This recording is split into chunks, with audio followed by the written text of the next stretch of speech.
Today on the Sam Alex Show, Nate Bargatze. So, did you go to Vanderbilt? No, a lot of, yeah.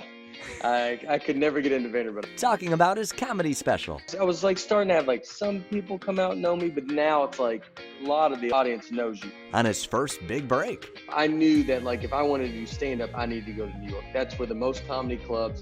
I mean, I did 7 shows in one night. Plus, I worked for FedEx when I first moved there. I was always like a delivery guy, and that's what I would go back to, honestly, when all this falls apart.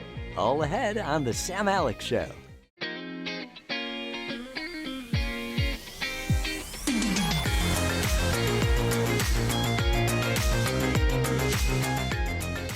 Nate Bargatze has a special, The Tennessee Kid, on Netflix. It is hilarious. Check it out. Nate, thanks for being on the show. How you doing? I'm good. Thanks for having me. Hanging out, living it up. How come you filmed it in Georgia? Why not in your home of Tennessee? So it's a big debate on like where to film specials or when you end up doing it. So you got to kind of pick the city you go. And I was in Nashville a lot. I just did a show before we taped it. I was doing the show right after and a couple other shows. So sometimes when you do a special taping, you want to go somewhere where they're kind of like that you haven't been because you want the best response. Absolutely. So I'm in Nashville. What part of Tennessee did you grow up in? Old Hickory, which is kind of by the airport side. Donaldson, like all over there. I grew up. I was gone for like 13 years, and we've been back about 5. And my whole family's still here. Everybody's still, all my friends, and so it's it's very, very much home when I come back here, and when I move back, and it's love it. It's crazy. It's blowing up. I lived in Chicago when I first started. That's where I moved. My hometown. What years were you in Chicago? Who was part of that comedy scene then when you were there? It was a big scene. I was there. I moved there, and I started in 2003. Moved there in 2002, so I was there from 2002 to 2004. And then, but it was Hannibal Buress, Pete Holmes, Kumail Nanjiani, T.J. Miller, Nick Vatterott, Jared Logan. I mean, it's like there's a bunch of comics. It's I mean, Kumail is one of the most famous people on the planet right now. But he started out, and I moved. Pete Holmes did a show on HBO called Crashing, and I started just like that. I was in New York. I barked at that comedy club with Pete. Pete got me the thing. So that was it was exactly that. So back to growing up in Nashville, what was it like back in the day? Would you go to the supermarket and you would see Garth and Trisha, or you would see country stars at places, or not really? I was in Old Hickory, so I was on that side. So you didn't go out, like there wasn't like growing up, like you didn't go to like all these restaurants, all these like, it's like, it wasn't this hip, cool place. I mean, we loved it. It was a great town, but you didn't go downtown, like, Broadway. Like it wasn't like you were allowed to even really go down there. I saw Garth Brooks at a Cooker. I don't even know if anybody knows. Have you ever heard of a Cooker? No. It's like a nicer O'Charlie's. Do you know O'Charlie's? Of course. Oh, yeah. So it's like a nicer O'Charlie's, and it used to be downtown. And we went to we're big Vanderbilt fans. So we went to a Vanderbilt basketball game. We went into the Cooker to eat afterwards, and Garth Brooks was sitting in there. And my buddy said hello to him. He was the nicest dude. Oh, yeah. Like talked. I mean, because he was just there. Because obviously Garth Brooks is so famous, and so everybody's kind of like. But it wasn't like a zoo. Everybody's just like, "Hey, Garth," and he just was so polite and cool. And so Garth Brooks was a cool sighting. So good to hear that. So did you go to Vanderbilt? No, a lot of I could never get into Vanderbilt. I went to Volunteer State, which is the Vanderbilt of Gallatin. And that's my local joke. There's like 50 people that are like, yeah, it's me and you, and maybe like 3 people. That's funny. And the rest are like, I don't know, what's this maniac talking about? My mom worked at Vanderbilt. I had a cousin that coached at Vanderbilt a long time ago. So we grew up kind of around Vanderbilt, and so I just grew up a big fan. And it's been a fun ride. Our baseball team's great, and golf. So yes, women's bowling. We won 2 championships in women's bowling. Oh, yeah. We're killing it. Yeah. Nice. Okay. Well, I want to talk more about your special, which is streaming on Netflix right now. The Tennessee Kid, that's coming up after the break with Nate Bargatze. Standing there, no shirt. And this old man walks up and goes, "Olivia?" Nate Bargatze is our guest. Check out his special on Netflix, The Tennessee Kid. And how long did it take you to write all the material that's in the special? It was kind of quick. I mean, it was probably like a year and a half. After I did that stand-ups, which is a half-hour special before The Tennessee Kid on Netflix. And it was then people started coming out. So people didn't knew who you were. And they were really, and you know, I was like starting to have like some people come out and know me, but now it's like a lot of the audience knows you. So you're kind of under the gun to be like, oh, I got to have new material. I can't just be doing these old jokes. So there's a panic that comes in. So you end up kind of writing fast. Like you end up just a survival mode of like, I got to have something, man. Like you're up there just saying stuff, just trying to see what comes. And so that one, it came together in probably like the one aired in 2017 and the other one aired in 2019. But like it was probably like a year and a half with the new material was all ready to go and stuff. So college and then Chicago for just 2 years and then to New York. 2 Was years. that the New route? York, yeah. So Chicago, I was in Nashville. I wasn't even in college. I was working. I was reading water meters. I was like doing a job like in Wilson County. Like, so I was doing that. I moved to Chicago 2002, 2004. In New York, I was there for almost 9 years, and then we lived in LA for a couple of years, and then now we're back in Nashville. How did you decide to live in New York and LA? So New York, you know, Comedian, the show Comedian that Seinfeld has the DVD, or well, now it's on Netflix, but it's a kind of a movie that followed him building his new hour, and it came out and I saw it. You just knew New York was the place to be for stand up. Especially watching Comedian, you just knew if you watch, it's a great kind of like movie documentary, but he would go to all the different comedy clubs and like do his sets. So I knew that like if I wanted to do stand up, I needed to go to New York. That's where the most comedy clubs. I mean, I did 7 shows in one night. Like you're doing 10 minutes, you know, you're not doing an hour, but you're doing 10 to 15 minutes, but you're able to work on jokes in a mass volume because you can go do them to 7 different audiences on a Tuesday if you want to. You know, it doesn't matter. So you can get really good there. How many years were you working in New York before you had to stop working side and odd jobs and you can just make a full-time living doing comedy? Because I'd assume you had to do other jobs Oh outside the yeah, field, right? I did. I worked for FedEx when I first moved there, and I was always like a delivery guy. I did a lot of delivery stuff here, and that's what I would go back to honestly. When all this falls apart, I was a great delivery guy. And I did it with the maps. Like there was no GPS on the phones. You had to actually read maps. And Wow.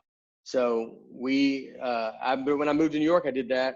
And then I would just go to FedEx at 5 a.m. and work till 10 a.m., sleep during the day, and then go back out at night. And because you got to just find a job that like doesn't work at night. Like, you know, because that's when you need to be doing stuff. So I did that. I walked dogs for a little bit, you know, some temp stuff. And then I got married in 2006. My wife moved up there. And so I was probably 2007, 8, I was able to kind of like stop. I had help because she moved there and we're married.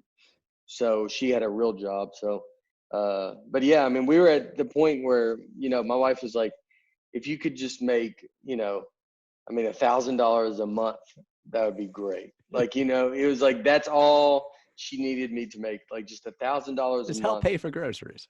Yeah, it's like, you know, whatever, like that's enough. We can do it. So, you know, and one day I will. One day I will make $1,000. And you guys met in grade school or middle school? Oh, we met at Applebee's on Thompson Lane. Oh, no. We worked at we both worked there, and so she was a server, and I came in as a host.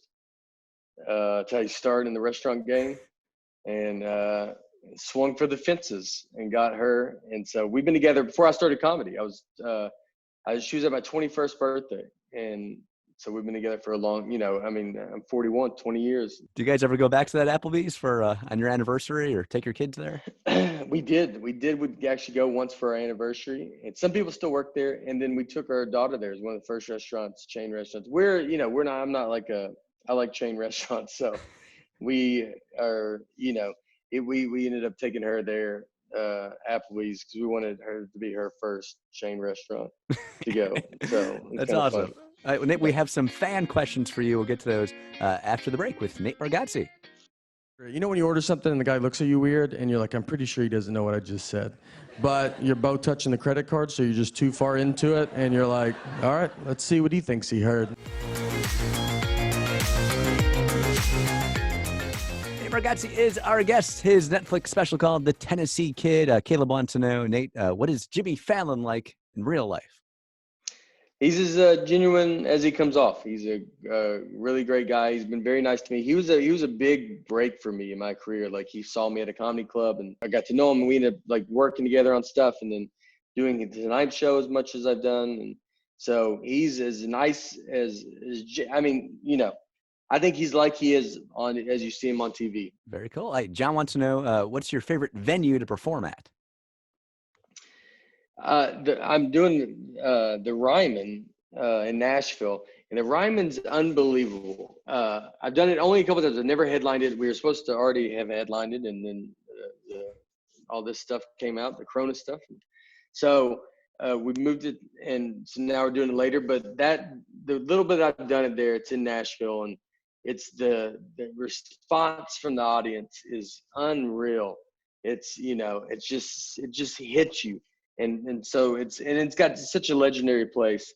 So the Ryman has been pretty spectacular and one of the places I ever performed. I've also done Carnegie Hall, opened for Mark Maron at Carnegie Hall, and that was another one because that was a crazy one. It's Carnegie Hall, so both pretty wild. Andy wants to know, what celebrity would you want to golf with? If I could golf, probably Justin Timberlake. I guess I could be him And or he's Bill Murray, good. which is it. Justin Timberlake's good. I think it'd be fun. He's from Tennessee. I've never met him. Justin Timberlake or Mark Wahlberg. Michael Jordan would be probably the ultimate dream. You got to pick someone though that's going to be fun, that you think would be a fun conversation. That's Right. a very underestimated thing. Like, because sometimes you think you could want something, but then you got to think, could I ride in a car with this guy for 2 hours? Like, or is it going to be brutal? Is it going to be like just no fun and like not a good conversation? So sometimes you got to think about that. Like, you got to be like, I want to meet this person, but are they going to be, you take away the excitement you will be for the handshake, hello, or, be like, wow, the photo op. Out once you pass that moment, there's gonna be a lot of celebrities that you're gonna be like, I can't handle. It's gonna be this guy. 4 or 5 hours. That's why, Nate, I always just play 9 holes for the first time, and we have to walk, and we're not stuck in a cart together. Yes, that's it. Well, you know what? You go play during the coronavirus where there's single cart riders. I mean, then you're just by yourself in a golf cart. You barely could even see the person you're playing with. Coming up in our final segment, Nate, we're gonna play a game of this or that. It's coming up right after this. You are my first hockey jersey. Yeah. I'm his first, Rob. I'm his first. First hockey jersey. I've never had one. This is unbelievable. Nate Bargatze is our guest. His Netflix special, The Tennessee Kid, NateBargatze.com. Get all the tour dates, get some merch, get connected to all your socials. Yeah. I love how you have a full-time videographer with you on the road, and you have really cool videos too that's on your Instagram. Is that just like a buddy from high school is tagging along, or who's doing all that? No, real Union Queens guy, Mike Levine. He goes by the Homeless Pimp on Instagram. Does great videos and pictures. Has done a lot of pictures for a lot of like big arena shows. I wanted to bring someone out so we could start putting, it's all about content now. You got to have all this stuff out. I don't like doing it myself. I don't like living. I'm trying to not like be on this phone. You try to keep it, because it's hard. It's very easy to just flip and look a lot. So I had it. I hired him to come on the road and just kind of film stuff, and that way we can constantly be pushing stuff out and putting content out of us traveling around, America and stuff like that. So it's been, it was going great until it got halted. But yeah, when we get back out, we'll keep doing them, and hopefully just giving stuff people can watch. So is it normally just you and the Homeless Pimp and hanging out, like when you have downtime, or who's with you? Because I assume your family can't really travel with you. No, they come some, because we did a tour bus. This was the first year we were doing a tour bus, because you're going to cities where you have to kind of be in these. It's really the only way to do it, because you're going to such small cities sometimes, and it's every night is a different city. It's hard to fly from those cities. So we were just doing it all by bus. And so on the bus is like I have a tour manager, I have an opener, Mike, homeless pimp, and then and then me, and then the bus driver. So that's all that's been on. And sometimes a friend will come. Oh, cool. So yeah, you're able to do some fun stuff. We're gonna play a game of this or that. Just a moment, but first, Nate, what are you grateful for? I'm grateful for just the life that I'm getting to do. I know it's not owed to me. I just try to work hard. So I try to continue to work hard because I know that like I'm lucky to get to live this way. And most people, live paycheck by paycheck. And I did that and I get that. So like I try to appreciate everything that I get. And then always, try to think of all the people that just have to work really hard and they don't, they didn't get lucky or didn't get, a break and whatever it is. So I'm very grateful for just the situation that I get to be in. Absolutely. All right, this or that, Nate, hot chicken or hot dogs? I can go both. Hot chicken now. Hot chicken's big in Nashville. Okay. I don't remember being big growing up, but there's a Hattie B's and a Prince's chicken. Prince is the original. Hattie B's is the new one that it's been around for a long time now, and they're unbelievable. This or that, East Nashville or Lower Broadway, downtown Nashville? I used to not go to either when I grew Okay. up. So I would probably say East Nat, like to go to. I don't know if it's your first, like is to visit, is your first time go to Lower Broadway. That you want to be down there, you want to see all that stuff, and then or maybe your first day, your second day, go over to East Nashville. East Nashville is very cool. I mean, I would probably go to East Nashville now, but I live here and from here. But so if it's your first time, go Lower Broadway. You need to go see all that stuff and then go see East Nashville. Okay. Steve McNair or Marcus Mariota? Steve McNair. I mean, that's not even. Okay. That's almost a question. You're like, I appreciate the question, but go Titans. But Steve McNair is the best we've ever had. So he's a true legend. All right. I think Steve McNair or Eddie George. Well, that's different positions. they come together as a group.